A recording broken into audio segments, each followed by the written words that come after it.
to Living with Moxie, where Shefali Burns and Donna Martouche, authors, entrepreneurs, and leaders in the world of business, education, and coaching, share ideas, resources, and strategies from the hosts and their guests to provide you with the leverage you require to meet and exceed your business and personal goals. Join us for unique insights from outstanding achievers in business, relationships, health, finances, and living as they share strategies, wisdom, and lessons learned on the path to extraordinary living. Are you ready to live with Moxie?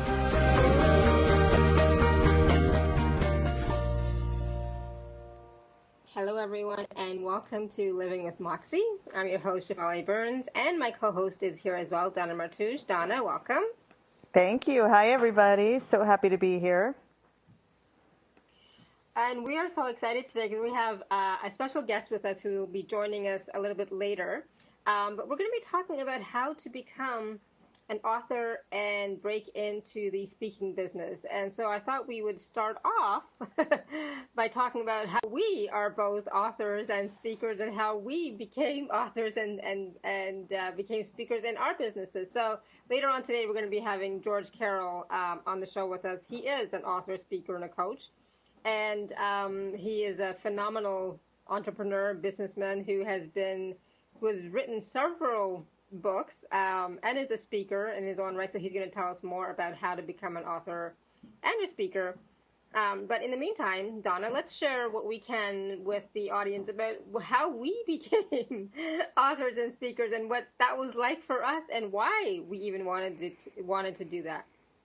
Yeah, and I think we can also go a little bit into George Carroll's background and some information about how he came to be on the show also as we're getting ready.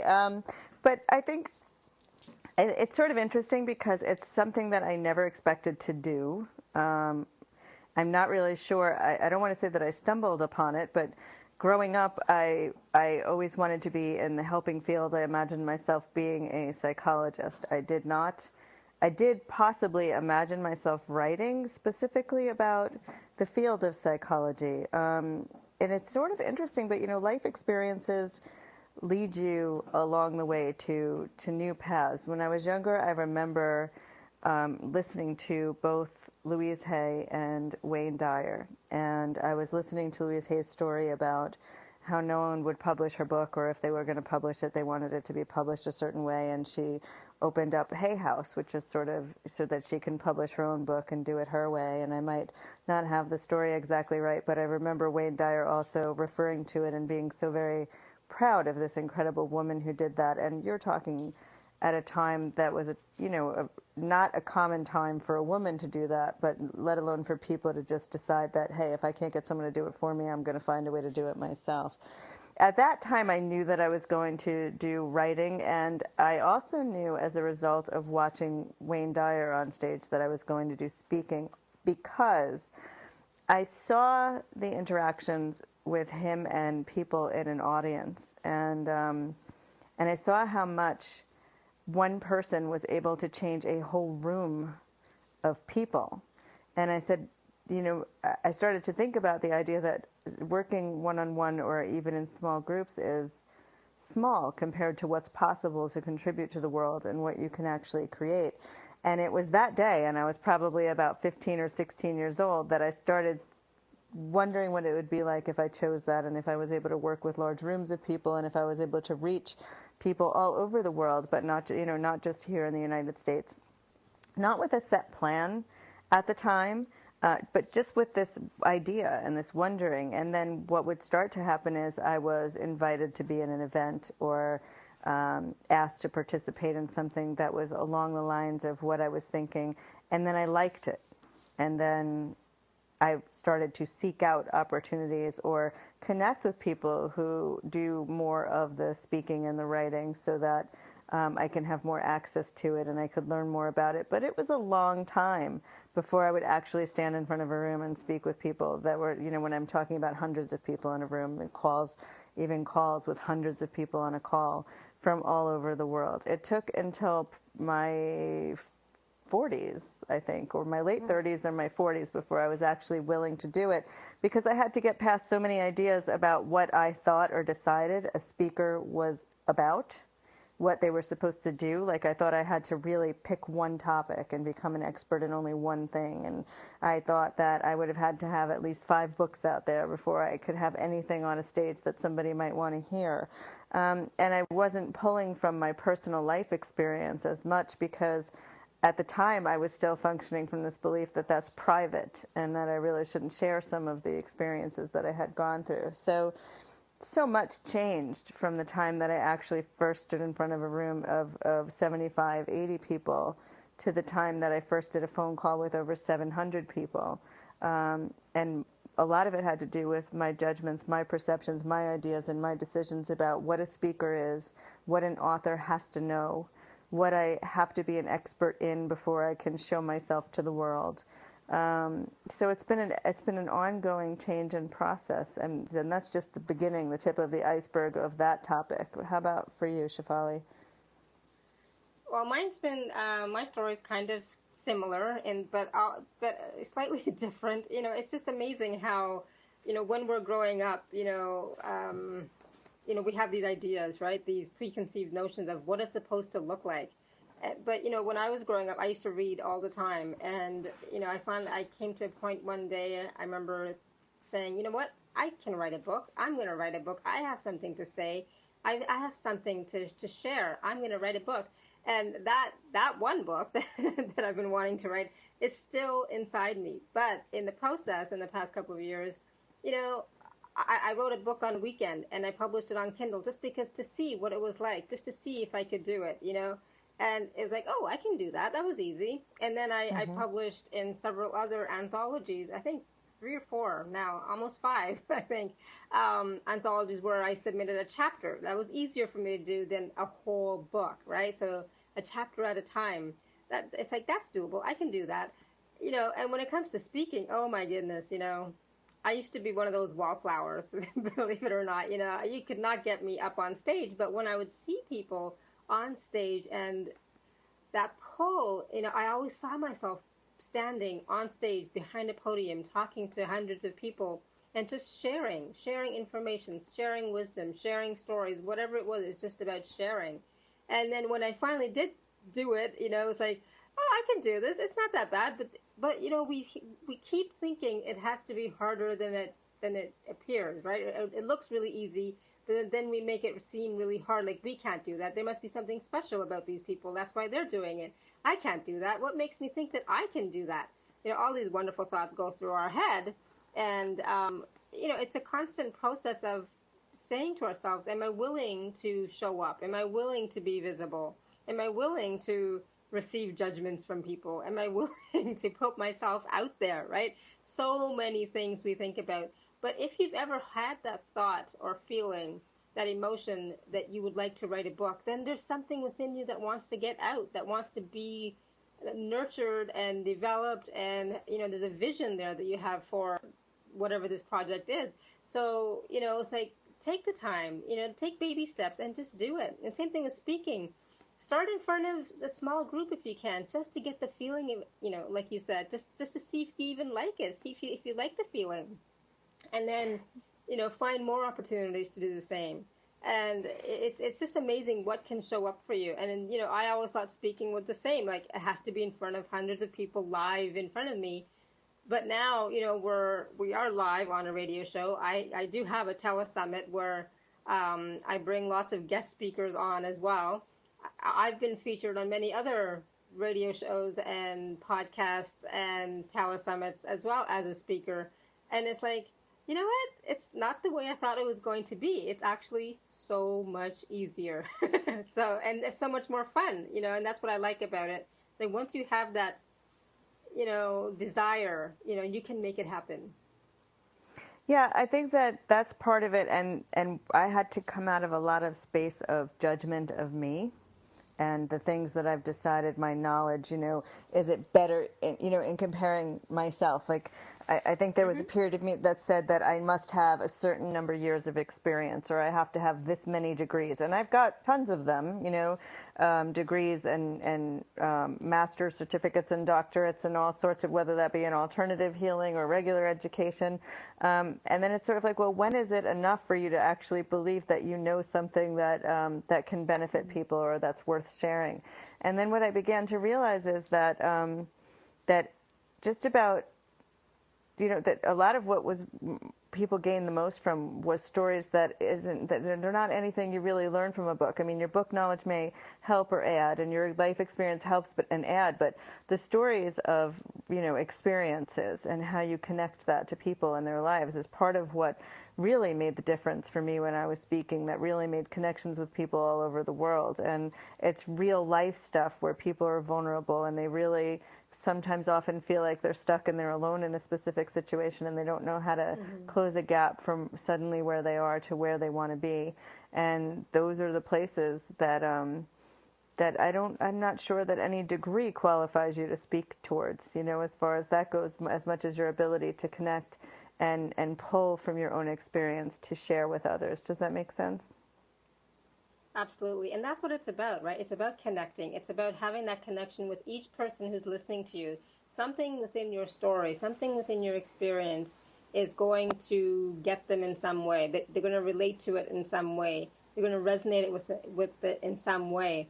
And that's how you build that connection. So not everyone is going to get me. I get that. But, the people that do are the ones that I'm speaking to, So I have so many stories. So which ones do I think are worthy of being shared, right? Like we don't think that what we have to share is of value, and I think that has been the biggest stumbling block for me. It's like, I don't think, or in the past, I didn't think that what I have experienced or what I've gone through, what I've learned, what I've gleaned, the wisdom is not going to be of value to anyone. And that's like a completely false premise, Oh, and we'll be back in just a few minutes here on Living with Moxie.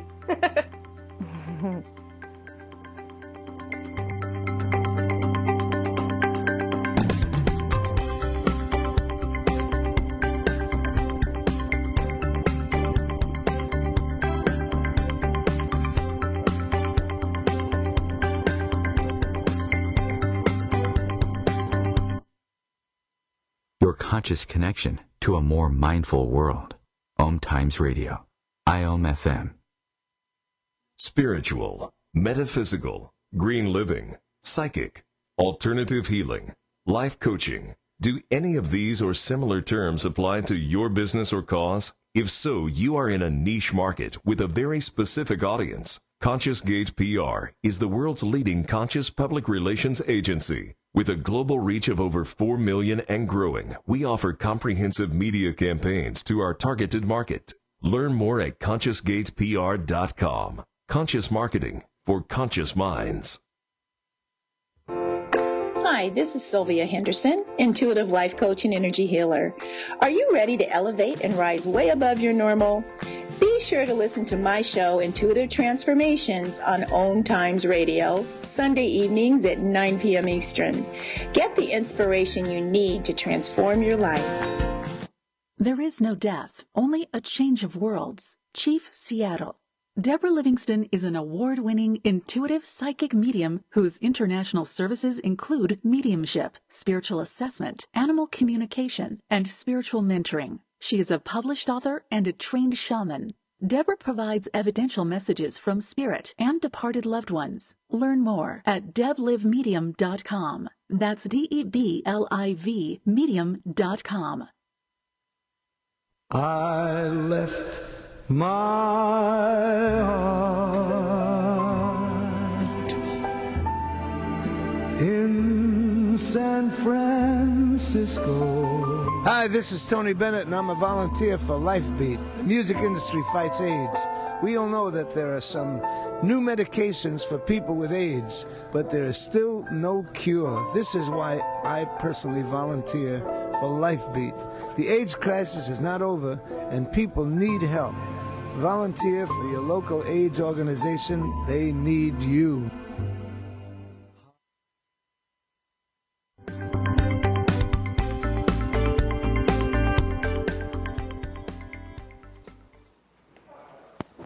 Welcome back, everybody. Thank you so much for being here with us today. We are here today, and today we're talking about what it is that you would need to do in order to break into the speaking business, and how becoming an author might be easier than you think, and how it might be able to help you in the field of speaking.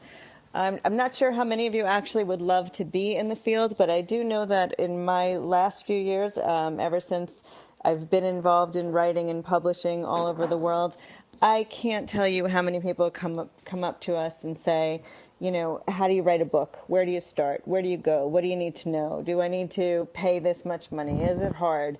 Where do you find the people? I think that we often create tasks to be much harder than they actually need to be in our minds.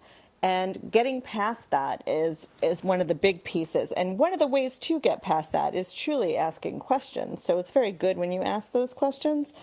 One of the other things, though, that I also got stuck on for me personally before I began writing or speaking in any way, shape, or form is people have always told me that I had to pick something that I've decided that I'm an expert in. And I must know exactly who my audience needs to be. Those are two places where I sometimes sat and pondered and said, well, until I'm certain about that, I better do nothing. Have you ever heard those things, Shefali? Hello? Shefali? Shefali? Oh, I can't hear you. Can you hear me? Okay, great. Thanks so much. Okay. So I'm sorry. I thought that I might have lost all of you guys there, but it sounds like I'm still here. So one of the places where I've gotten stuck is this idea of I have to be an expert and I have to decide exactly who my audience is going to be. And I find it really interesting, you know, when we do have George Carroll on, you'll see that the topics that he's written about a few different topics. And I'm sure that through the course in time they might have connected, and it's going to be one of the questions that we ask him is, how did you pick the topics that you wrote about? And where did you decide, you know, your target audience? It's one of the places where lots of people say, until I know that, I really can't write anything. Welcome back, young lady. No idea what happened there. I don't know. So I'm just going to give them some background information about George Carroll, and he should be joining us somewhere around 7:30, 7:35, around there. He sort of double booked his time a little bit by accident. He was born in Colorado, and when he was younger, he actually focused on a passion for football, and he grew up in a neighborhood where all the other kids were older than him, and he was often forced to play up to his competition right from the beginning. He played in Little League with kids that were his age. He stood out like a sore thumb. He was out running, out playing his competition. He really loved football, and he might talk about that, but he might not have a lot of time to talk about it. His love for football, along with his endless work ethic, helped him break many records in the state of Colorado at his position of wide receiver, and his hero growing up was Jerry Rice. One of the reasons why I'm giving you this information is because it's sort of always interesting to see where someone believes that they're going and where they actually wind up.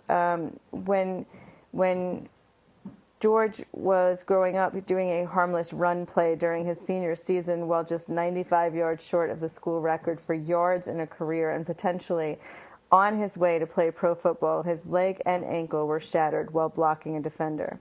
He graduated from UNC with a communication degree and moved to Denver, Colorado, and excelled in corporate sales and management. But he was left feeling unfulfilled and empty inside, and he resigned from a comfortable six-figure salary knowing something greater was possible.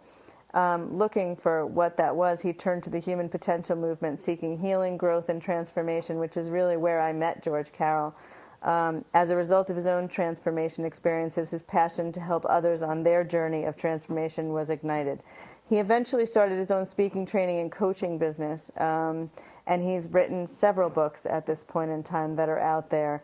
And along the way, George found his business failing and moving into his brother's spare bedroom for 8 months as he rebuilt his businesses and his life. He hired mentors and studied some of the great entrepreneurs of our time. He created a six-figure speaking, salary, training, and coaching business, and he moved to San Diego, California, looking for even more financial success. He took his business to great heights, and he was guided to sell all of his possessions and minimize his life into 2 suitcases and a car. Unknowingly, George would face his greatest fears while being homeless for about 8.5 months, and during that time, his life would be turned inside out, and the transformation he would experience would be irreversible. He wrote a book about this experience, and this was the book called The Homeless Motivational Speaker. And he's well known for that book, as well as the way that he facilitates and delivers his messages during live events, corporate trainings, and online programs all over the world.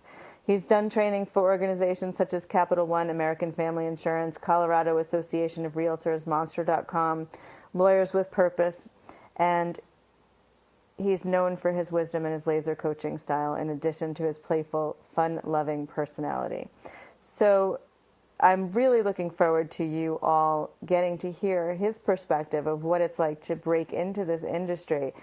One of the things that I love, one of the things I've gotten to see George in multiple places. We've trained with some of the same people or taken classes with some of the same people in our lifetime, not always at the same time, but some of the same people.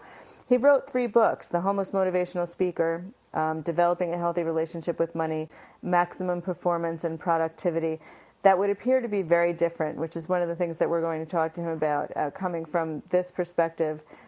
Different topics, different audiences, different targets. So we'll talk to him a little bit about that when he comes on. And I'm looking forward to you hearing how he got to where he is, in part because I used to love when we were in the same class together, I would watch him really dig deep to find the question that could help him shift something that was in his life. And the reason why I mention that is because part of really being successful and getting to that spot for me has always been getting past this stuff that we tell ourselves about asking questions or being vulnerable or not letting anybody know that you don't know something.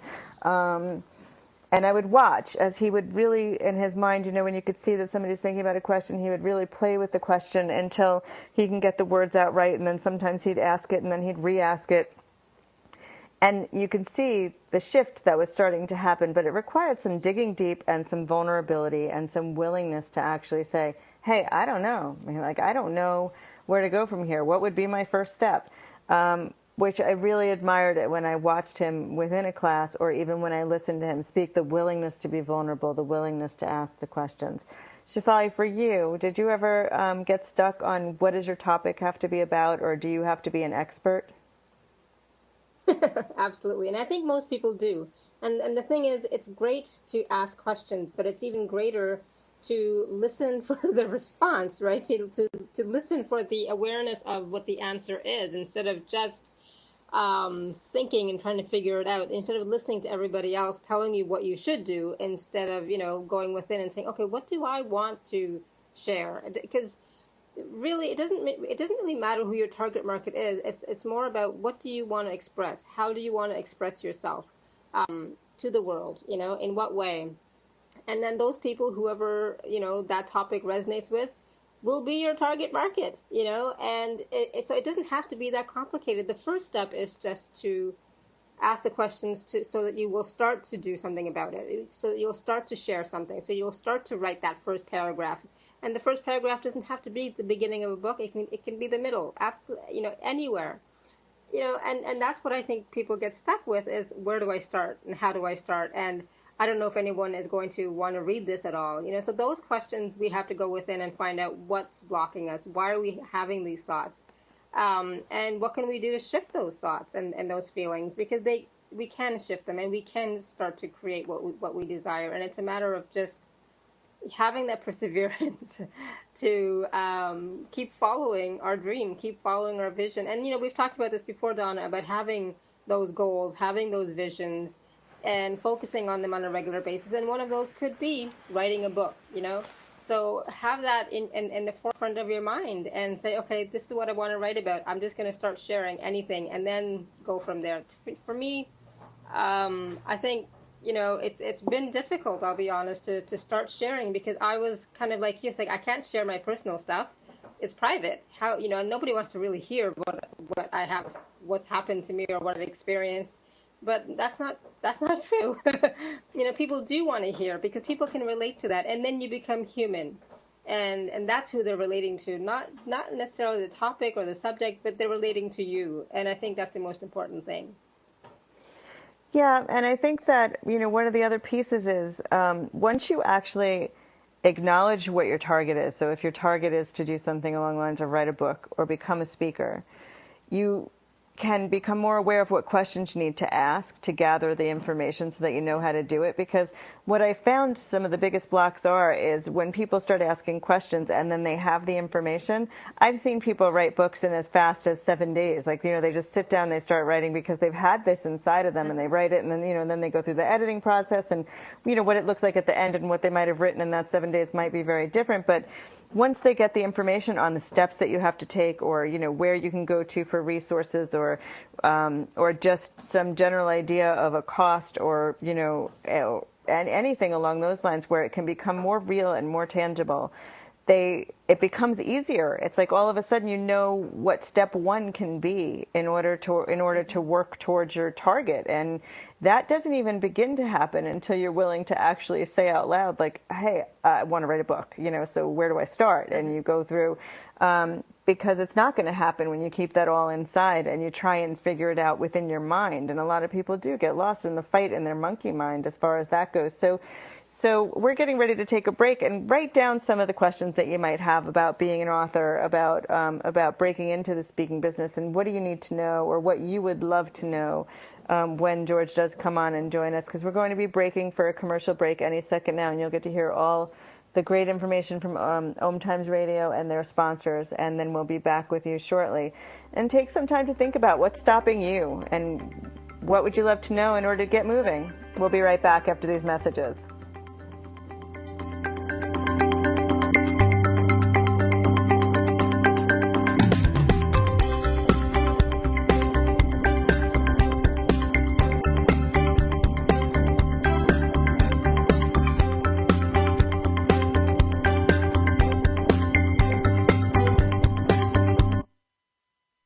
A conscious lifestyle for a mindful life. OMTimes Radio. IOM FM. OMTimes magazine is one of the leading online content providers of positivity, wellness, and personal empowerment.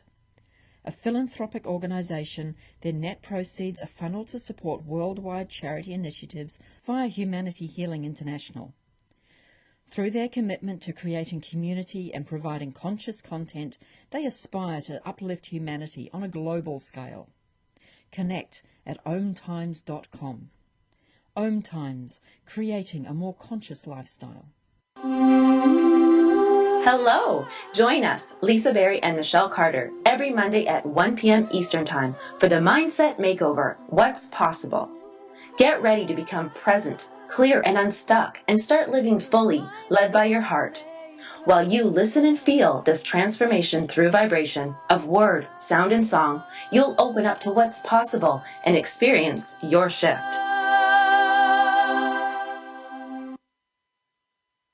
People are always looking to invest in a good opportunity. So what if you could invest in the future of kids, like a stock? Not the kind of stock that's about making money, but a stock for social change called Better Futures. With your investment, it helps students like me go to college. My name is Charles, and I'm your dividend. Invest in better futures with UNCF. Visit uncf.org/invest. A mind is a terrible thing to waste, but a wonderful thing to invest in. Brought to you by UNCF and the Ad Council.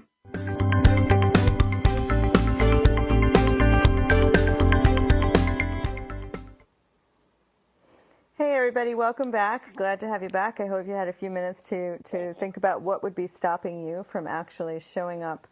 Oh, thank you so much. Hi, George. Welcome to the show. Hello, hello. Hi, welcome to the show. It's Donna and Shefali here. Thanks for joining us.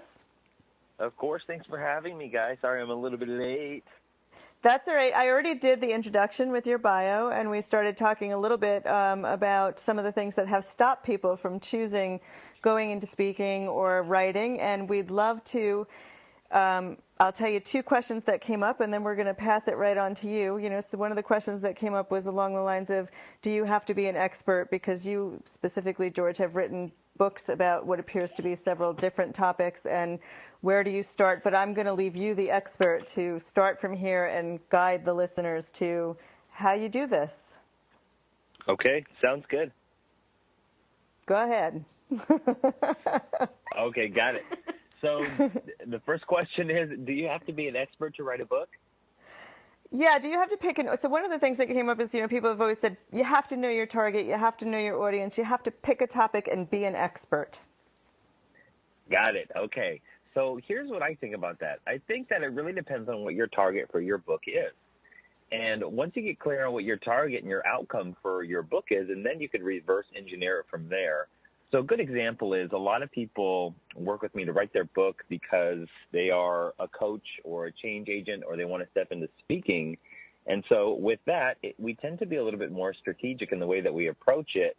And we start to look at, okay, do you want your book to position you as an expert for a topic that you would like to get paid to speak on as a question? And if the answer is yes, then we start to explore what topics are people already paying money for that are booking speakers, and how can we sort of move your message and organize it in a way that fits in a package that they are used to receiving. Does that make sense?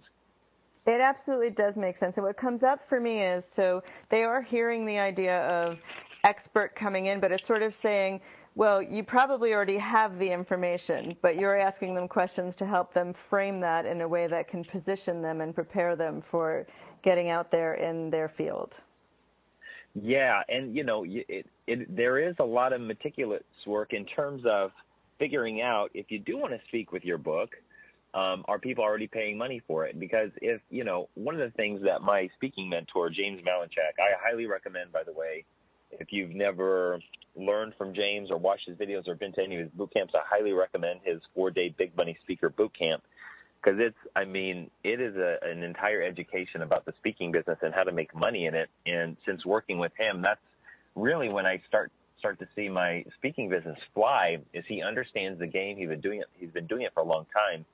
And the thing that he always teaches is people, companies, organizations, people who hold conferences are already used to paying money for certain topics, and he narrows it down to the top 10. And he says, if you can take your content, your information, and take the sort of the presentation piece of it and wrap it in a package that they can, that they're used to seeing, that they're willing to pay money for, then you got a great topic on your hands. So here's an example of that. I think that will help is, companies pay a lot of money for productivity and peak performance. And so James's whole strategy is, okay, well, if you write a book on peak performance and productivity, you become more of an expert in that topic and in that area. And then you can utilize your book as another tool to say, hey, I'm a speaker and an author on this topic. And the book kind of positions you as an expert. And, one thing that I love about writing a book is that it can make you more of an expert on a topic that you're already really well versed on. And so I always tell people, don't use your current knowledge base that you have right now to write a book. Let the book give you the opportunity to expand your awareness, your knowledge, and your wisdom in that specific area so that you are even more of an expert than when you first started. Oh, that's awesome. I love that insight. That's really great. So the book even becomes an opportunity for you to expand your skills, your knowledge, and even your reach, it sounds like then. Yeah, absolutely. So you go ahead. That's okay, George. I didn't want to interrupt you. Go ahead. You can finish that thought. Hello? Unless we lost him, we might have lost him. We had some difficult. Yeah, it sounds like it. Okay. Sorry about that, guys. Oh, we got you. There you are. Yay. So, George, you wrote 3 books that seem to be very different in topic. Can you talk a little bit about how that came up for you as far as, your career goes as an author so far? Yeah. So the first book was inspired through being homeless and living out of my car for about 8.5 months. And it was an opportunity for me to write my own memoir. And what I did was I wrote basically my life story starting from the young age of 3. And talked about the different challenges that I had along the way, the different ways that I overcame them, and I also inserted some tools that I've learned along the way from NLP and hypnosis and access consciousness and all the different bodies of work that I've explored along the way. And it was sort of my first go at writing a book. And the second book came from being a little bit more strategic and saying, well, I want to break into the college speaking market. And so I went to one of James's boot camps, and he talks about the topics that colleges are already paying money for. And one of the topics is financial literacy. And I look back at my own personal experiences, and this is one thing that I recommend with my book writing mastermind is write on a topic that you have experience or knowledge in that will help create momentum when you start the writing process. And so I wrote that book because I look back and watched my parents go through bankruptcy very early on. And, you know, as kids, a lot of times we model what our parents do. And by the age of 29, I was claiming bankruptcy.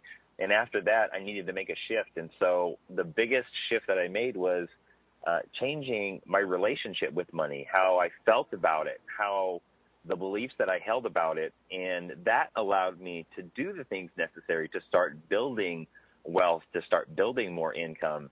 And so it's an opportunity for me to, as a business, to generate income sharing a topic that I'm really passionate about that I know can help a lot of kids.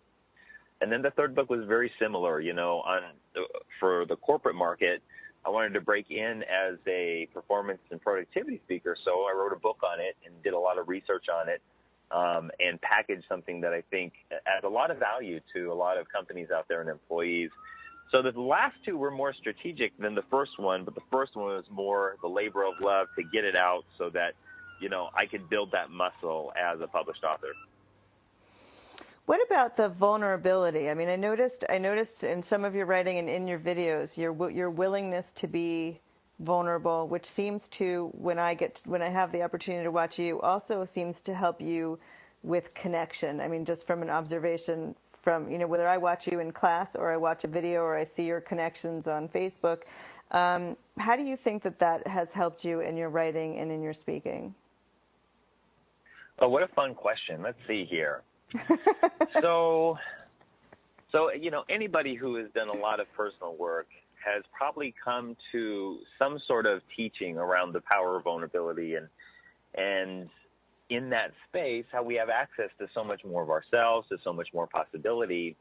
And I think over the course of time, being a very defensive, you know, kind of tough kid from a rough town, over the course of time, just breaking down those barriers and seeing that it was actually safe and okay to be vulnerable. And not only that, that's where so much of my brilliance lives. It just became more fun to operate from that place of vulnerability than to have a bunch of barriers up, which, you know, it takes way more energy to hold your barriers up than it does to be vulnerable. And, you know, it just became the space that I committed to myself that I was going to live from. And although I'm not perfect, I get defensive, I get triggered, I get pissed off, I get angry every now and again, I have the tools to be able to bring all that down and operate again from vulnerability. So and I love that about you. It's one of the reasons why we wanted to have you here. I mean, I was with you in Rome when I saw you ask some questions, and I have this picture of you and Gary and Dane, you know, as you're crawling into their lap when you were talking about vulnerability and your willingness to really let go of all of your barriers and also to receive from others, which is very important because you're doing something that's very public now. So you're receiving a lot of both negative and positive information from people all day long. You know, I saw you talk about your willingness to be rejected not too long ago, which is something that I'm sure our listeners are going to want to hear. But what I'd like to do is take a step back from the questions I'm asking you and give you the opportunity to, we're going to go to break in about 4 minutes, but give you the opportunity to walk them through the type of class that you offer and what you would say to people who want to get into speaking and into writing a book. Yes, absolutely. Right. Yeah, so I think we lost it's funny Donna for a second. What's that? I think we lost Donna, but that's okay.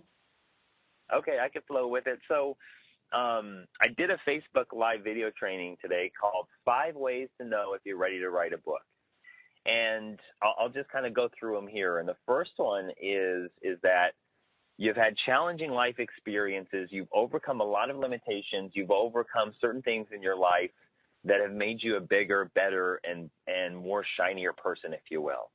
And I think that in itself says that you're ready to write a book, because our life journey is a unique individual blueprint that, very similar to our fingerprint and our pupil and our voice tone, is very unique, and nobody else has it. I always tell people nobody knows what you know like you know it.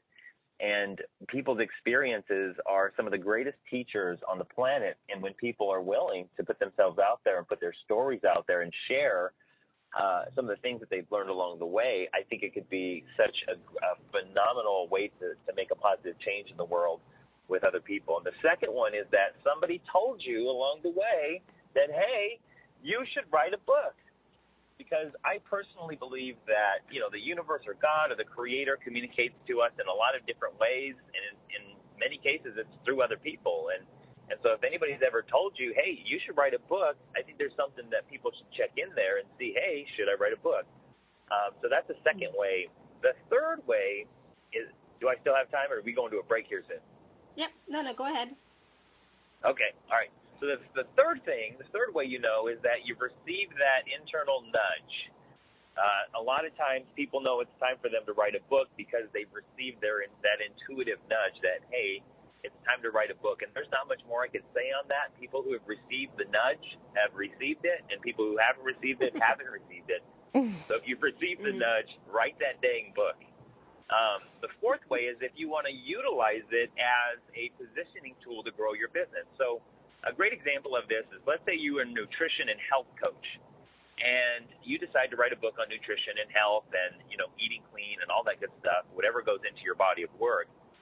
And you decide to write a book. So now you're a coach who has a book, and your book can serve as your content or your coaching program.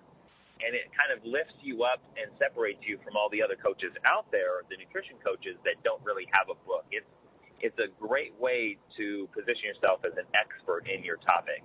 Or, like I said, if you want to grow your business as a speaker, a book is a great way to position your topic and you as an expert. And Thank you, George. We'll save the fifth one for when we come back from break, because we're just about to go on break now. So we'll be back here on with Moxie in just a few moments.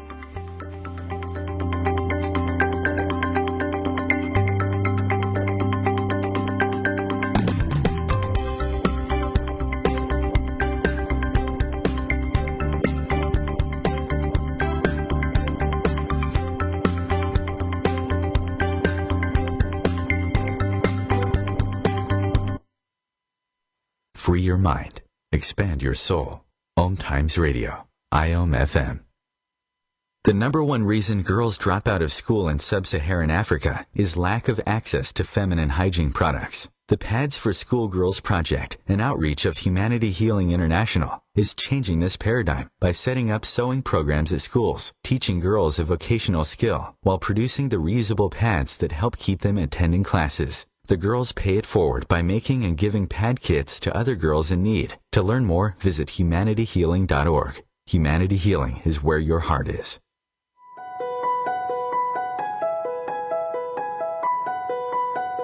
Hello, I'm Miriam Knight of New Consciousness Review, inviting you to my new show where I interview the rising stars of the conscious awakening. We'll explore the many faces of consciousness in action and intriguing perspectives on life, the universe, and everything in between. Join us each Wednesday at 2 p.m. Eastern on the Rising Stars Show. Want to know some fun facts about colonoscopies? Colon cancer is 90% preventable. A colonoscopy can detect and prevent colon cancer in one fell swoop. But here's a not-so-fun fact. Lots of people are so uncomfortable even talking about a colonoscopy that they never get one. If you're 50 or 45 for African Americans, get screened now. Maybe even earlier if you have a family history. To schedule a screening today, visit StopColonCancerNow.com.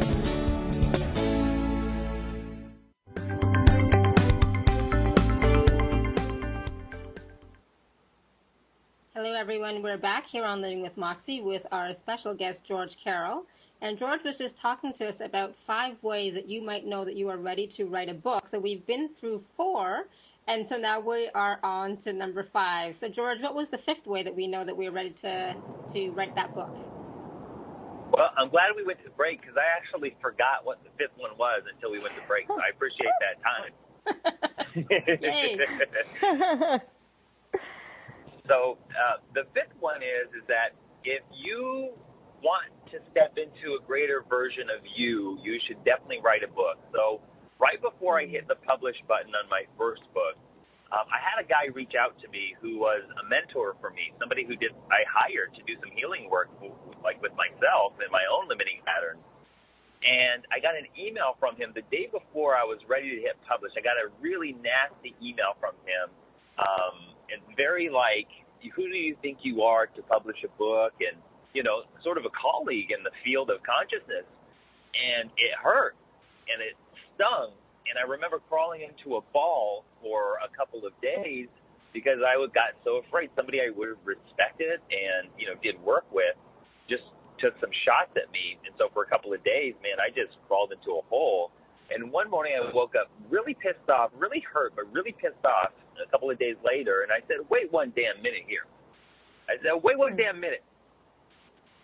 Like, this is the same pattern I've been using my entire life to slow me down from being a greater version of me. I've been so worried about not pissing people off. I've been so worried about not rocking the boat. I've been so concerned with making sure that the people around me aren't upset with anything that I do, that I've been holding myself back. And so once I figured that out, once I had that awareness, I said, screw this, no more. And I hit the publish button, and nothing was ever the same again.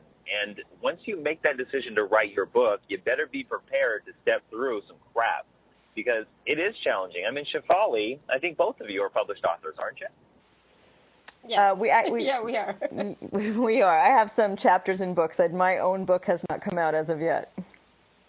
Yeah, that's another thing that I mentioned in today's training is that when I first started writing books, I wrote 2 chapters in 2 different books in the same year, and there was a really beautiful buzz about saying, I'm a published author. I have this, chapter in this compilation book, and it was great. But then the buzz wore off. The buzz of it wore off because I knew in my heart of hearts that wasn't my book. Right. And so I stopped promoting it, and I didn't really utilize it in any way. And then when I published my own book, it's a totally different game. So I tell people, listen, if you published a chapter in a book, that's a great start. Let's build on it and expand that thing into your own book. Yeah, I think that's. Go ahead, Shefali. I'm sorry. Well, I was just going to say that, what you just shared about the 5th step, I just wanted to go back to that for a second. It's like, oh my God, I had just such a big aha. But that I think is one of my major reasons or blocks that have been stopping me from really living full out is I'm not wanting to make mistakes, not wanting to hurt anybody, not wanting to step on people's toes, not wanting to this, that, and the other thing. So I'm just so glad you shared that because I really wanted people to hear that is something that we all go through and that we can get past that. And we can start to do more of what it is that we want. And so we were hoping, George, that you could also share with us for somebody who's just beginning. Can you talk about your programs or steps that you walk someone through as when they're just starting out? Just starting writing their book? Just starting out with the idea of I'd love to get into speaking or write a book. Where do I start? Who do I go to? What kind of class do I take? What do I need to know? Yeah, I would say what I call large chunk information first, meaning look at industry of speaking and take a look at who's already really crushing it in this industry that I can learn from, that holds classes, that holds trainings. And I would say if you're just getting started with speaking and you want a real kick-ass education on the speaking business, go to bigmoneyspeakerbootcamp.com. And my mentor, James Malinchak, has the best speaker training that I've ever personally experienced and implemented into my business and seen pretty fast results as a result of. So, I would say bypass me and go learn from James. He's the man that you want to learn from. And who would be the right person for one of your mastermind I know you do the write your book in 126 days or something like that. You have a couple of different types of programs for people who really want to jump into the next step. Who's the right person for that type of program? I would say if anything resonated with you in the 5 things that I shared, you're the right person, because typically somebody who's ready to write their book is not just ready to write their book. They're ready for another level in their life. They're ready for another chapter in their life, and they're ready to play a bigger game. And what a book allows you to do is to do it from a business standpoint and do it professionally so that you can start generating more income. It becomes another stream of income for your business. It becomes a door opener for more coaching clients, more speaking clients, bigger workshops, bigger classes. It becomes a catalyst for so much more from a business standpoint, and the personal gains and growth that you gain from it are also just a big bonus. So where do they find you to find out about the classes and programs that you offer? They can go to, for that specific one, I would send them to BPA, like Become Published Author, BPA126.com. It's BPA126.com, and they can learn. Actually, I have another opening launching October 20th, and the doors open September 1st. So they can learn all about that mastermind, everything they get with it, the different price points that they have access to. And it's just a really killer program. I've produced in that program 10 published authors in under 2 years in that program by itself. That's awesome. When it comes to the speaking part, do you feel like that you need to actually have the book out there in order to be the speaker that's getting booked for events? No, I don't think you need to. What you do need to have is some level of marketing on your side, whether it be a great demo reel. And a demo reel in the speaking business is just a bunch of clips of you pieced together that show you speaking in front of different audiences on the specific topic that you like to speak on. Because we live in a day and age where people can find a lot of information about you in a very short period of time. And people in the industry who book speakers are becoming a lot more savvy. And when the closest thing they can get to actually experiencing you in person is through a video. And I would say that's the next most important thing. The first is definitely a book. And the next most important thing is having speaking videos on YouTube showing that, hey, I am a speaker and I do speak on this topic. And I have. So the third thing you want to have is video testimonials of the people who hired you saying how amazing you were. And the more that you have, the more social proof you have, and the better chances you have to get booked on your topic. Yeah, social proof has become something that's seems to be very important and growing everywhere. I see it on websites, it's all over the place where you have the people literally saying, we love to have you, George is wonderful, and this is what I learned, and all of that information. That's great. With our last few minutes, George, do you want to give our listeners anything specific right from your heart as to what you'd love to leave them with? I would just say, go get it. Whatever it is for you, go get it. I do a lot of talks to a lot of different groups. Recently, I was with the Transportation Department of Vancouver School District in Washington. And, one of the things that we talked about is, we get one go at this life. And, whatever you study, whether it be spiritual or consciousness or religion, whatever it is, none of us really truly know what exactly happens after we leave this life. We have our ideas, we have awarenesses, we have beliefs, but we don't truly really know. And so because of that, why not live full out? Why not give it everything you have, going toward what you love? And I think the most important piece in all of that is you've got to find something that you love. So whether it takes you a year or 10 years to figure out what you love, we live in a day and age that you can make money doing it. With the explosion in technology, with the explosion in the way that business is being run, it's very cheap and to almost no overhead to run a business these days online. And, I would just say if whatever's holding you back, maybe write a book as an example or as a way to get beyond some of those limitations. But whatever it is that you desire to create in the world, don't stop, because at the end of your life, you'll ask this question. You'll ask, did I give it everything that I have? And only you will be able to tell yourself the truth, and you won't be able to lie to yourself. So I say find it, whatever it is that you love, and go after it with everything you got. That's incredible. That's awesome. I'm with you on that one. And I just want to add on a personal note, George is a new dad to this absolutely gorgeous, gorgeous being who I love to see pictures of. And has being a dad actually driven you differently since you've had your son? Oh yeah. Like there's levels of hunger that have been tapped into that I didn't know I had. Awesome. And that's a strength. So the reason why I ask that is because sometimes people are often asking, like, where do I pull the strength from? How do I overcome the fear? And we can find sources of strength within us in all different places. And I do notice that very often when people become a parent, that becomes one source. Or using your fear to your advantage, like to the opposite side of it, is what would happen if I actually never tried it, if I never did it, if I never choose it, so that you can really push past it. Are there any other tricks, George, before you get on stage, before you send that, that proposal to speak, that you actually have to do in your mental mind in order to get past that hurdle? When I speak, I always, it's funny, I'm launching a new video series called Behind the Scenes and On Stage with George Carroll, where I share my morning routine before the event. I bring you on stage through video. During the presentation, I take you a little bit behind the scenes after the presentation to show people that, hey, success comes as a result of hard work, preparation, and putting a lot of energy and effort toward what you want to create, and it doesn't happen by chance. So I'm always cultivating, what I've learned from Tony Robbins is your state, your mental and emotional state at high vibrations, because when we're operating at that level, we just tap into our genius and creativity way better. We do. Thank you so much, George. It was great to have you. Sorry that it went so quickly. Everyone, we're looking forward to being with you all here next week. You can keep sending your questions. We tried to get to them all, and thank you all for being with us. See you next week. Thank you, George. Thank you, Shefali. Thank you, ladies. Thank you, everyone. Keep up the good work. Bye for now.